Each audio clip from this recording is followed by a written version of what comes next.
The recommended service inspections described here are based on approved service intervals and levels of related service being performed. If inspection indicates that additional servicing is required, refer to the Bendix ADB 22X service data sheet for details. You'll find direct links to relevant sections of the service data sheet in this instructional module. Many service procedures are also demonstrated in other modules on this training tool.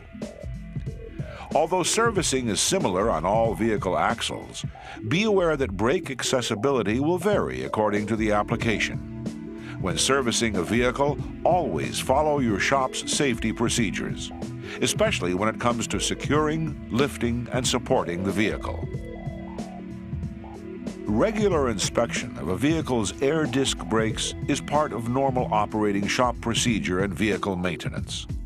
Since the Bendix ADB 22X air disc brake is a floating caliper design, one of the most important inspections is to check that the caliper moves easily on the guide pins.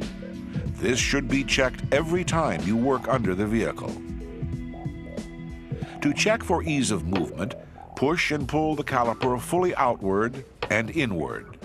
The movement should be slight but noticeable. You may also hear a clunk as the caliper moves and the disc pads contact the rotor.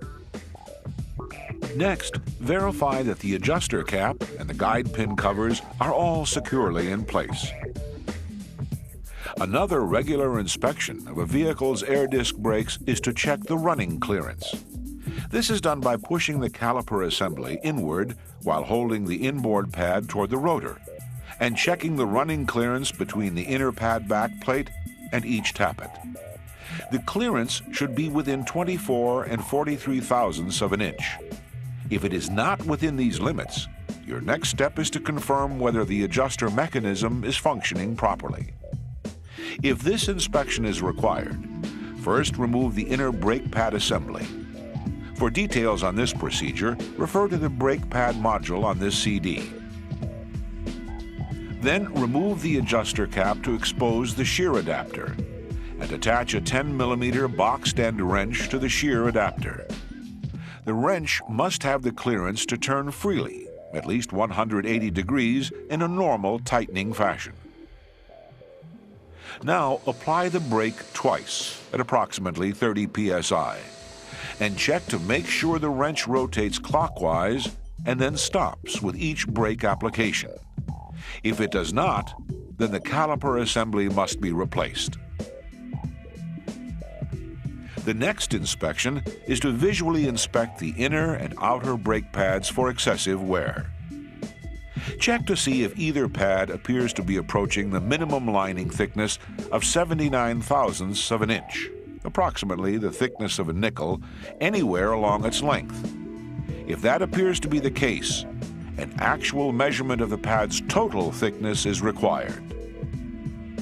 Measure to make sure that each pad's total thickness, including the back plate, is not less than 433 thousandths of an inch.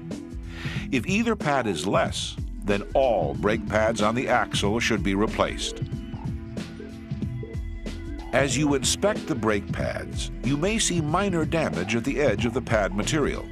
This does not call for pad replacement as long as there is no major damage to the pad surface and pad thickness measurements are within the acceptable limits just noted.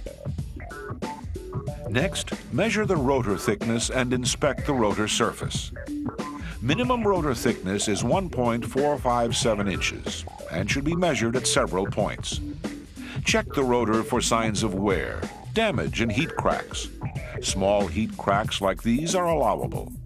However, a split in a disc is not acceptable, and the disc must be replaced immediately.